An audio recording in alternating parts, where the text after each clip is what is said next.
Chikkaballapur BJP ಮಾಜಿ ಅಧ್ಯಕ್ಷ doctor GV Manjunath ಇಂದು ನಗರದ ವಿವಿಧ ವಾರ್ಡುಗಳಲ್ಲಿ ಮನೆ ಮನೆಗೆ ಭೇಟಿ ನೀಡಿ ಅಬ್ಬರದ ಪ್ರಚಾರ ನಡೆಸಿದ್ದಾರೆ.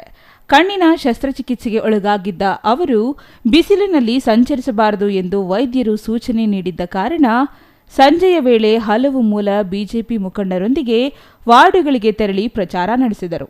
ಈ ಸಂದರ್ಭದಲ್ಲಿ ಮಾತನಾಡಿದ ಡಾಕ್ಟರ್ ಜಿವಿ ಮಂಜುನಾಥ್, ಪ್ರಧಾನಿ ನರೇಂದ್ರ ಮೋದಿ ಅವರು ದೇಶದ ಸರ್ವತೋಮುಖ ಅಭಿವೃದ್ಧಿಗಾಗಿ ನಿರಂತರ ಶ್ರಮಿಸುತ್ತಿದ್ದಾರೆ.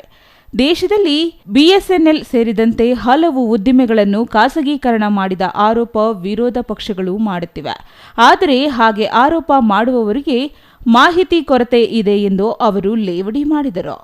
ಮೋದಿ ಅವರು ಪ್ರಧಾನಿಯಾದ ನಂತರ ದೇಶ ವಿಶ್ವಗುರು ಆಗಲು ಮುನ್ನಡೆಯಾಗುತ್ತಿದೆ.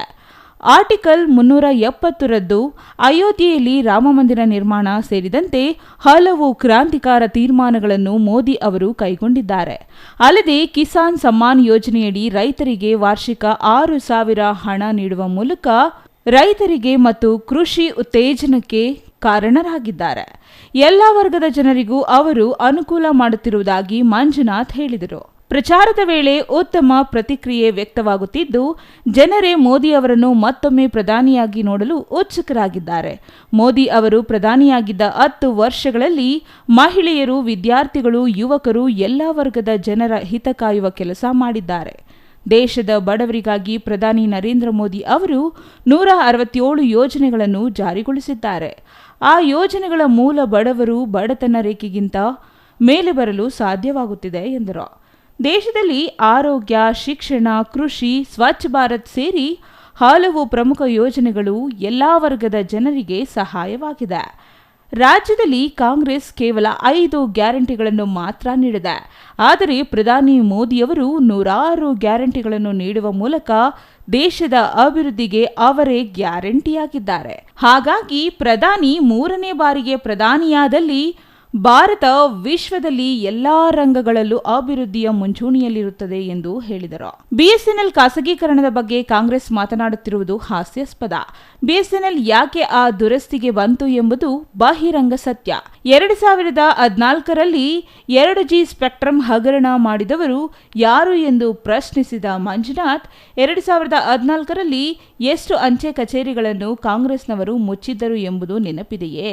ಆದರೆ ಪ್ರಧಾನಿ ನರೇಂದ್ರ ಮೋದಿ ಅವರು ಈ 10 ವರ್ಷದಲ್ಲಿ 5,269 ಅಂಚೆ ಕಚೇರಿಗಳನ್ನು ನವೀಕರಣ ಮಾಡಿದ್ದಾರೆ ಎಂಬ ಅರಿವಿದೆಯೇ ಎಂದು ಕಾಂಗ್ರೆಸ್ ಅನ್ನು ಪ್ರಶ್ನಿಸಿದರು. ಅಲ್ಲದೆ ದೇಶದ ಬಡವರಿಗೆ ಉತ್ತಮ ಚಿಕಿತ್ಸೆ ಉಚಿತವಾಗಿ ಸಿಗಬೇಕು ಎಂಬ ಉದ್ದೇಶದಿಂದ ಪ್ರಧಾನಿಯವರು ಆಯುಷ್ಮಾನ್ ಭಾರತ್ ಜಾರಿಗೆ ತಂದಿದ್ದಾರೆ. ಇದರಿಂದ ಎಲ್ಲ ವರ್ಗದ ಜನರಿಗೂ ಉಚಿತ ಚಿಕಿತ್ಸೆ ದೊರೆಯಲು ಕಾರಣವಾಗಿದೆ. ಅಷ್ಟೇ ಅಲ್ಲ, ದೇಶದಲ್ಲಿ 4 ಫಾರ್ಮಾಸ್ಯೂಟಿಕಲ್ ಕಂಪನಿಗಳ ಅಭಿವೃದ್ಧಿಪಡಿಸಿದ್ದಾರೆ. ಇವು ಯಾವುದೂ ಕಾಂಗ್ರೆಸ್ಗೆ ಕಾಣುತ್ತಿಲ್ಲವೇ ಎಂದು ಪ್ರಶ್ನಿಸಿದ ಅವರು, ರಾಜ್ಯದ ಜನತೆ ಕಾಂಗ್ರೆಸ್ನ 5 ಗ್ಯಾರಂಟಿಗಳನ್ನು ನಂಬದೆ ಪ್ರಧಾನಿ ಮೋದಿ ಗ್ಯಾರಂಟಿಯನ್ನು ನಂಬಿ ಮತ ಚಲಾಯಿಸಿ. ಈ ಬಾರಿ ದೇಶದಲ್ಲಿ 400ಕ್ಕೂ ಹೆಚ್ಚು ಸ್ಥಾನ ಬಿಜೆಪಿ ಗೆಲ್ಲುವ ಮೂಲಕ ಮೋದಿ ಮತ್ತೊಮ್ಮೆ ಪ್ರಧಾನಿಯಾಗಲಿದ್ದಾರೆ ಎಂದು ಭವಿಷ್ಯ ನುಡಿದರು. ಚಿಕ್ಕಬಳ್ಳಾಪುರದ 25 ಮತ್ತು 26ನೇ ವಾರ್ಡ್ಗಳಲ್ಲಿ ಇಂದು ಸಂಜೆ ಭರ್ಜರಿ ಪ್ರಚಾರ ನಡೆಸಿದ ಡಾಕ್ಟರ್ ಮಂಜುನಾಥ್, ಬಿಜೆಪಿಗೆ ಮತ ನೀಡುವ ಮೂಲಕ ಮೋದಿ ಮತ್ತೊಮ್ಮೆ ಪ್ರಧಾನಿಯಾಗಲು ಸಹಕರಿಸುವಂತೆ ಕೋರಿದರು.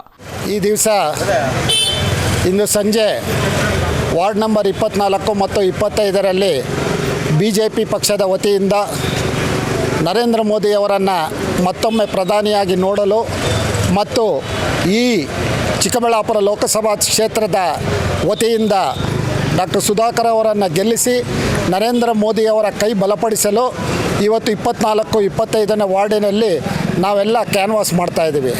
ಪ್ರತಿಯೊಬ್ಬ ಮತಬಾಂಧವರಲ್ಲಿ ಹೋದಾಗ ಅವ್ರು ಹೇಳ್ತಾರೆ, ಕೆಲವರನ್ನು ನಾವು ಮಾತಾಡಿದಾಗ ಅವ್ರು ಹೇಳಿದ್ರು, ನರೇಂದ್ರ ಮೋದಿಯವರು ನಮಗೆ ದೇವರಿದ್ದಂಗೆ, ನಾವು ನರೇಂದ್ರ ಮೋದಿಯವ್ರನ್ನ ಬಿಟ್ಟು ಓಟ್ ಹಾಕಲ್ಲ ಅಂತಕ್ಕಂಥ ಭಾವನೆಗಳನ್ನು ಅವರು ಅವರ ಹೃದಯದಿಂದ ಭಾವುಕರಾಗಿ ನಮಗೆ ತಿಳಿಪಡಿಸಿದ್ದಾರೆ.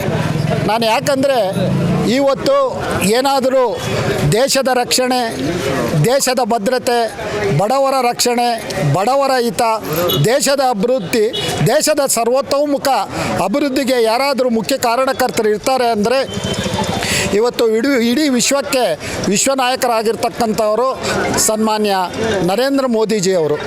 ಮೋದಿಜಿಯವರು ಮಾಡಿರ್ತಕ್ಕಂಥ ಕಾರ್ಯಕ್ರಮಗಳು ಇವತ್ತು ಇಡೀ ಭಾರತ ದೇಶ ಅಲ್ಲದೆ ಇಡೀ ಪ್ರಪಂಚವೇ ನರೇಂದ್ರ ಮೋದಿ ಅವರನ್ನು ನೋಡ್ತಕ್ಕಂಥದ್ದು. ಯಾಕೆ ವಿಚಾರವನ್ನು ಹೇಳ್ತಾ ಇದ್ದೀನಿ ಅಂದರೆ, ಅನೇಕರು ಇವತ್ತು ನರೇಂದ್ರ ಮೋದಿಯವರನ್ನು ಒಪ್ಕೊಳ್ತಾ ಇದ್ದಾರೆ. ಇಂಥ ಒಂದು ಮಹಾನ್ ನಾಯಕ ನಮ್ಮ ದೇಶಕ್ಕೆ ಸಿಕ್ಕಿರೋದು ನಮ್ಮ ಸೌಭಾಗ್ಯ ಅಂತಕ್ಕಂಥ ಮಾತನ್ನು ನಾನು ಹೇಳೋಕ್ಕೆ ಇಷ್ಟಪಡ್ತೀನಿ ಬಂಧುಗಳೇ.